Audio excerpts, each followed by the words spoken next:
1892. Pwede ba kwento kung paano ko nyo nakuha yung role? Ako po so when I won the award in Japan, I called Boss Vic.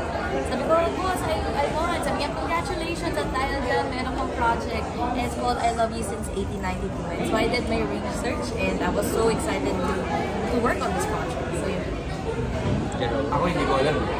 Hindi ko talaga alam. Sinabi ko sa akin na may meeting. Sa gulat na ako sa'yo, may isama ko sa akin.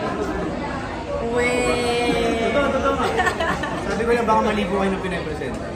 Alam nila yun. So, medyo ganun. Ako naman, upon signing up, after a couple of days, sabi nila mag-present daw sila na i-pitch sila for like a TV series. And right away, I fell in love with the character. Ano naman pakiramdam? Kasi napakalaking series nito. Parang di ba kayo nape-pressure na na gampanan yung mga characters nito? Pressure is good. Yes. Part ng process is pressure. Expectations na yung pala namin workout. I think kailangan na mag-focus sa sarili namin to do the character.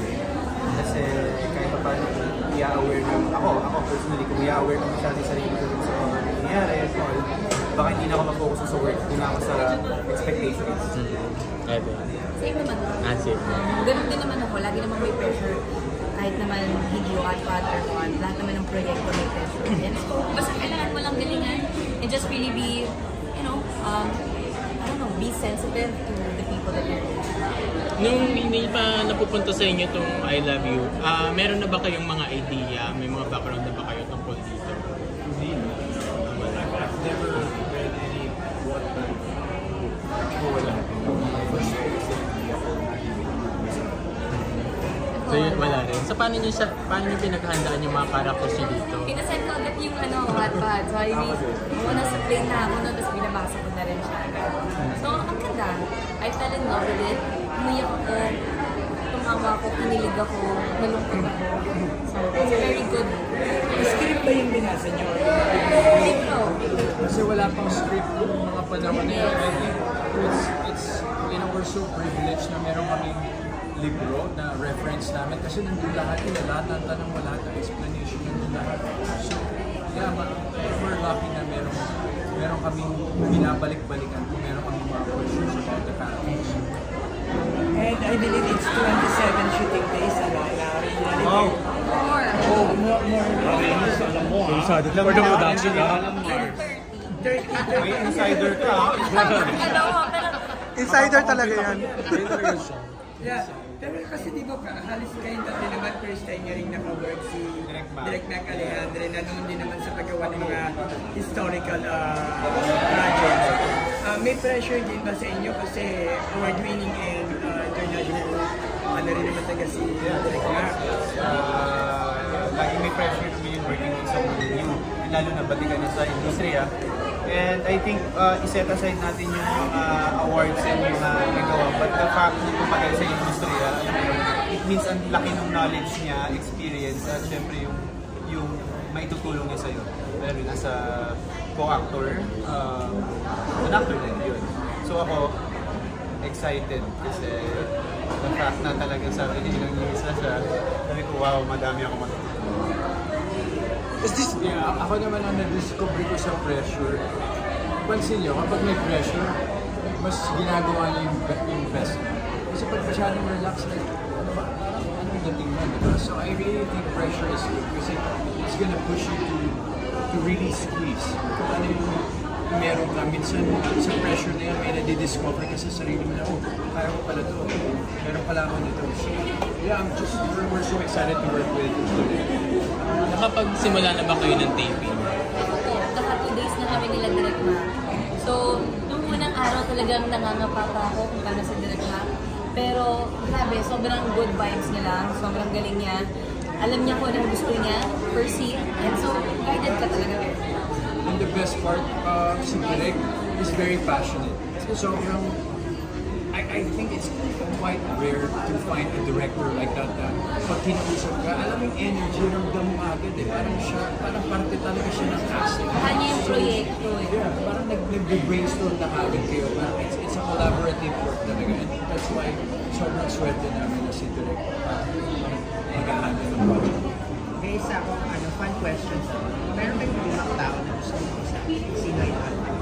lumang tao na kausapin. Ako, Gabriela Silang. Ayun. Lumang tao sa story or imatik? Lumang tao, like lumang tao. Oo, sa'yo. So sila po. Me, to be honest, as an actor and artist, I would love to talk to Marlon Brando. Ah. Huh? Si ano? Vote for women's rights. Bakit naman yun? Hindi siya gusto ko. Sorry. Pagpapalala sa akin. Sa akin sa Cesar, siyempre, gusto ko lang din malaman kung paano lahat. True ba? True ba? True ba sa likod ka? Sa likod ka na rin. Nakataklog ka. Hindi.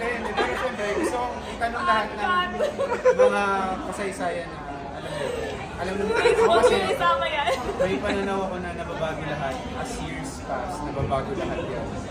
Through chismis, nagbabago. Sa nag-iiba lang. Kaya gusto ko rin siyempre siya. Siya nakakaalam. Touch me na talaga.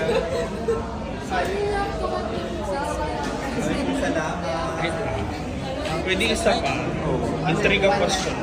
Ano intriga question mo? Intriga. Tayo ako pag ano, hindi. Hindi kasi like, di ba, like mga Wattpad adaptations and everything. Di parang yung mga fans, they have their pecs. Yes. Si ganito yung gusto ko, si ganito, ganyan. Kayo ba gano'n ka-importante sa inyo yung mga noises na gano'n coming from fans na sila yung gusto nilang pumapel sa ganito? Well, important siya in a way na syempre ako ginagrab ko yung opportunity na yun and yung reason na yun para ma-improve na hindi na lang sa tama o mali ang isang bagay. Gusto kong i-prove na hindi nagkamali ang Vika for being number one, to be the number one na platform na streaming platform na adapt. Yeah. I really think there's a reason why we're here. You know, those bosses, Boss Vic and the rest of the team, ang tagal na nila sa industry. Hindi naman, they're so experienced to the point na alam nila kung sino yung mapagkakatiwala. Hindi naman, kunin natin to just because of wala lang, di ba? So, they see something in us na alam niya na kaya ng tao. And for us, it's for us to deliver it and be grateful dito sa opportunity. And speaking about noise, parang it's the greater you do something, the more noise na darating sa'yo. So I guess just don't listen to the noise and focus on the things that matter, which is this project. Kasi ano mangyayari kung makikinig ka, magbabasa ka? Parang that's their own point of view. So at the end of the day, yeah, we'll just collaborate and, you know, give our best as much as we can. Ako naman nung una, I kept telling everybody na parang, syempre nalungkot ako. Because I think I'm just a very sensitive person that gets so, easily gets sad. And so, although hindi naman siya bago sa akin kasi di ba nagkaroon naman ng The Rain in España, and so may mga pecs din naman before. And it's fine. Ngayon, parang kung, okay, it's a fuel for me na to be, I don't know, like, galingan ko talaga per scene. So, ngayon okay na po ako. Ngayon, parang, sige, panoorin na lang po natin. Sana panoorin na lang po nila, bigyan nila ng chance to I Love You Since 1892 na adaptation. Sana ma-enjoy po na. Yeah, thank you!